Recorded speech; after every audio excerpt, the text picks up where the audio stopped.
Hey, happy Monday, everybody.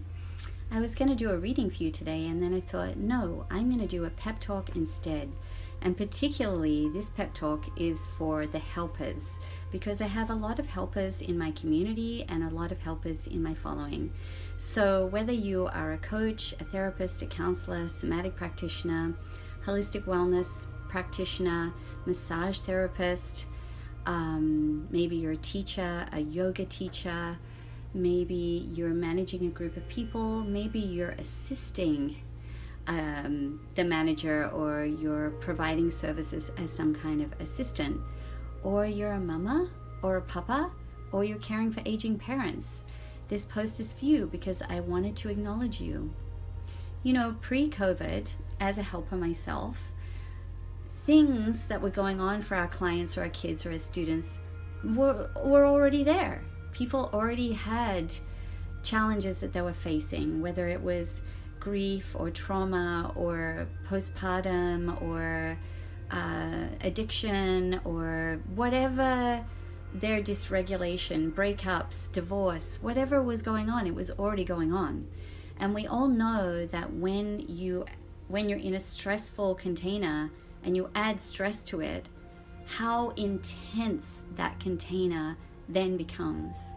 And you know, at the beginning of COVID, it was like a couple of months, 6 months, whatever, and as a helper it was challenging. But now here we are years later, and it can be very easy to get fatigued by the intensity of the container that you're holding, whether it's with your kids, or whether it's with your family, or whether it's with your clients. The container is now intense and fatigued, right? So I want to acknowledge, and I hope that you get an opportunity to acknowledge to yourself, that holding space for others is sacred and holy ground. It is an activity. It's not a passive thing.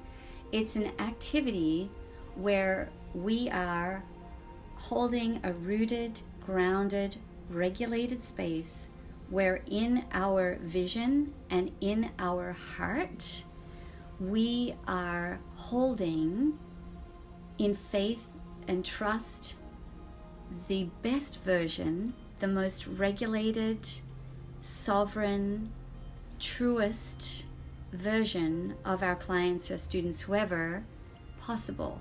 And we're holding that with steadiness, and we're holding that with faith, and we're trusting in the process. And if we become fatigued ourselves, it can be very hard to continue to hold and stay rooted, grounded, and regulated in that holy ground. So I just want to acknowledge the very, very important work that you're doing, and I hope you're giving yourself a chance to acknowledge it as well. On top of that, I'd like to say that I hope you're not giving yourself the crumbs of the self-care, because when we're busy and when there's a lot going on, we can just be like, oh yeah, well, I'll just take a 10-minute break and I'll have a cup of tea, and you know, all this is going on. But in actuality, no, we need so much more than that. You know, I used to say, you know, don't give yourself the crumbs, give yourself the whole loaf.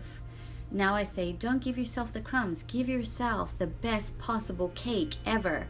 Like, think of it, it's like a double-layered, rich, organic chocolate, no sugar, whatever it is. That's my thing. But whatever your thing is, make sure you're giving yourself the highest quality self-care, and that is a very serious priority. It's not just a leftover thing or something that you're going to get into, but it is at the top of the list, because this is really big work that you're holding space for here, right?